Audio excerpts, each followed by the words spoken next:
Hello everyone, good morning. আমি Soma simple lifestyle ব্লগে সবাইকে ওয়েলকাম জানাই। আশা করছি তোমরা খুব সুস্থ আছো, ভালো আছো। এখন ঘড়িতে সকাল 9টা বাজে। এখন থেকে আজকে ব্লগটি স্টার্ট করছি। তো ঘুম থেকে উঠেছি অনেকক্ষণ আগেই, 7টার সময় উঠেছি। তো মর্নিং ওয়াকে যাইনি, বেশ কিছুদিন ধরে তো যাচ্ছি না। তো এখন আমি যোগা করছিলাম ঘরে। তো হয়ে গেছে, এখন খাবো। তো সকালে ব্রেকফাস্টটা করবো, ব্রেকফাস্ট এখন করিনি। চলো তোমাদেরকে দেখাই। আর তোমরা প্লিজ প্রথম থেকে লাস্ট অব্দি ব্লগটা দেখো। আশা হচ্ছে তোমাদের খুবই ভালো লাগবে ব্লগটি। তো চলো।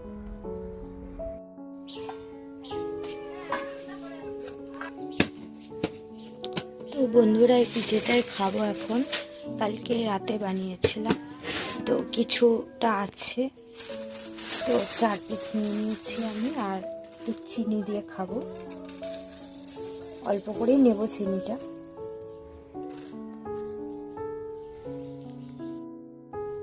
জানো তো বন্ধুরা, বাসি পিঠে খেতে কিন্তু খুবই ভালো লাগে। আমার তো খুব ভালো লাগে। তো কার কার বাসি পিঠে খেতে ভালো লাগে অবশ্যই কমেন্ট করে জানি। তোমরা প্লিজ ব্লগ দেখো, কমেন্ট করো না কেন, প্লিজ একটু কমেন্ট করো। আমার খুব ভালো লাগে, প্লিজ একটু কমেন্ট করো। তো এই দেখো পিঠে খাচ্ছি। তো গুড়টা নেই, সেই জন্য চিনি দিয়ে খাচ্ছি পিঠে। তোমরা তো আগের ব্লগে দেখেছো যে আমি পিঠে বানিয়েছিলাম। তো সেই পিঠেগুলোই রয়ে গেছে কিছুটা। তো আমি 4 পিস নিয়ে নিয়েছি।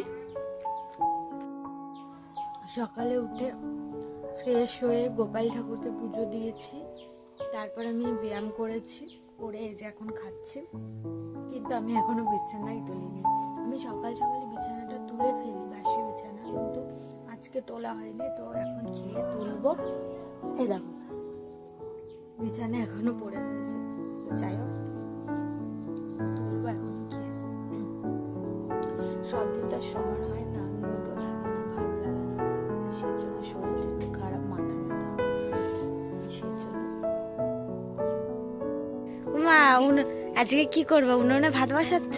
এখানে রান্না হবে, কাঠ আছে, এখানেই আজকে রান্নাটা করে নেবো। কেন কাঠগুলো খুব ভালো, খুব সুন্দর জলে, বলো। হ্যাঁ হ্যাঁ। আর রান্না করবো তোমার ডিমের ঝোল, আর তোমার কচু শাক আর ডাল। বেশ, আর কিছু করবো না, এইটুকুই মেনু। সাথে চললে তো আমার হবে না। হ্যাঁ, সব রাত নাকি কচুর শাক? না। তো বন্ধুরা, এই যে আমার মা কচুর শাক রান্না করবে আজকে। তো মা তো নিজেই বললো। তো কি কি আজকে মেনু হবে? আজকে কচুর শাক, ডিম আর ডাল হবে। তো এইগুলোই মেনু হবে। আর জানো তো বন্ধুরা, প্রায় অনেক দিন পর আজকে কচুর শাক খাবো আর কি। আর এ দেখো পাশের বাড়ির ছোট্ট ভাইটা এসেছে আমাদের বাড়িতে একটু ঘুরতে। ওই জন্য খুব হাসি খুশি হচ্ছে। আমার খুব ভালো লাগে, খুব কিউট দেখতেও, খুব ভালো লাগে। এই বছর সরস্বতী পুজোয় যেহেতু হলুদ মাখিনি, সেই জন্য আজকে একটু হলুদ মাখিয়ে, তো সেই জন্য হলুদটা বেটে হালকা মুখে দিয়েছি আর হাতে দিয়েছি। তো জানো তো বন্ধুরা, আমার হলুদটা না স্যুট খায় না। হলুদ মাখলে না মুখটা আমার যেন বেশি কালো হয়ে যাচ্ছে এমন লাগে। তো সেই জন্য হলুদটা বেশি মাখি না। তো এই বছর মাখিনি বলে সেই জন্য মাখলাম অল্প করে।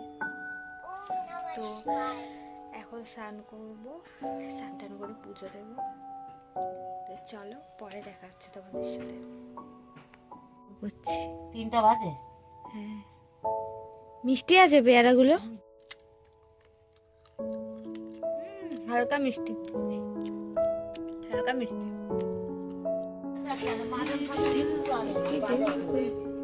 নারকেল তেলে তো নেই, আনলি তো না। একটা বস্তাতে কাটতে ঢেলে রাখি।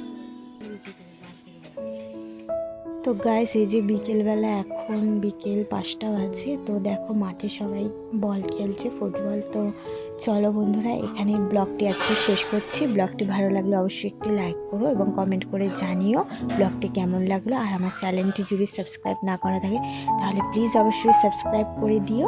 তো দেখা হচ্ছে নেক্সট ব্লগে। সবাই ভালো থেকো, সুস্থ থেকো, বাই বাই।